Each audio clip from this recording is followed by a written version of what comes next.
I'm attempting to create a new world record. The longest time in which one has written a short story every day. Why am I doing this?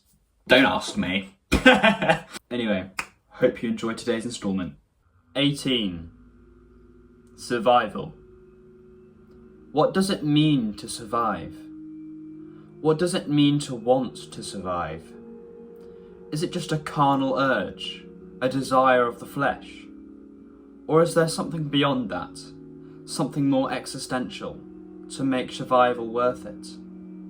Fear, hate, shame, they are emotions that crawl and wriggle and seethe, and they all come from the need to survive. Is there any point to it? Ironic, really, having these thoughts at a time like this. Plunging my oar into the silky waters, I scraped against the seabed, feverishly, pushing my boat away from the shore.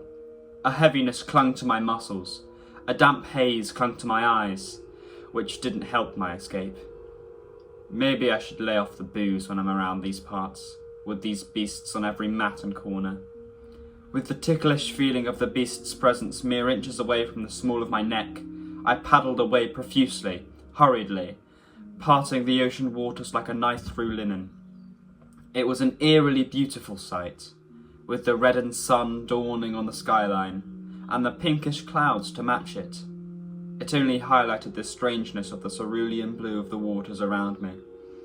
In all my travels, I had never before seen a liquid like this, so luminescent it might have been the chosen bay of the sun itself. But that didn't matter. The beasts were still there, ragged, howling, only slightly muffled by the water in their scampering attempts at swimming. The beasts flapped towards me all the same. Their black paws, riddled with spines and talons dripping with the nauseating crimson black of blood, did little to aid them, but their sheer and putrid strength made up for it. I pant, pushing each stroke harder, faster, turning back to face the sun on the horizon. Its light was sheer and blinding, despite how far it had descended beneath the mountains on the outermost reaches of my vision. But the small whispers of warmth it had enveloped me, keeping me alive, curling around my frost-licked, goose-bumped arms. I paused my panting for a moment, keeping the breath at the top of my lungs, before releasing it, along with a renewed burst of energy. But still, the beasts are keeping up, right on my tail, even though they're the ones that actually have one. God, I can't keep this up.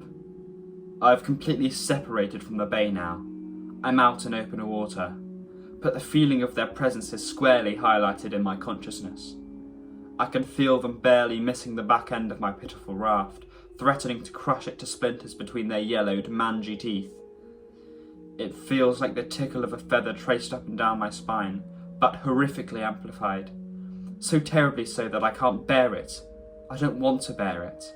I can almost feel the desire for it all to end creep into the sea of survival instinct. Survive. I must survive.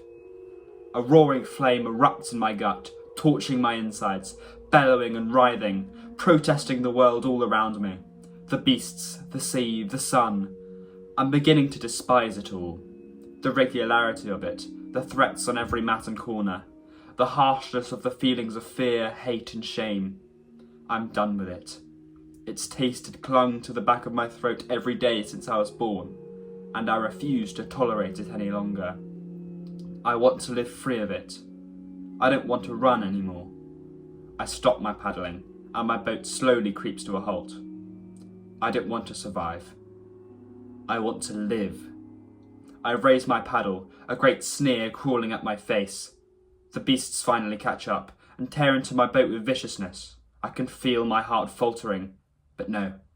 I strengthen myself. I set my jaw. They're all around me, swarming the small, pitiful dinghy. I grit those teeth harder. I let out a bellowing roar, the declaration of my existence, and slam my oar right into a beast's skull.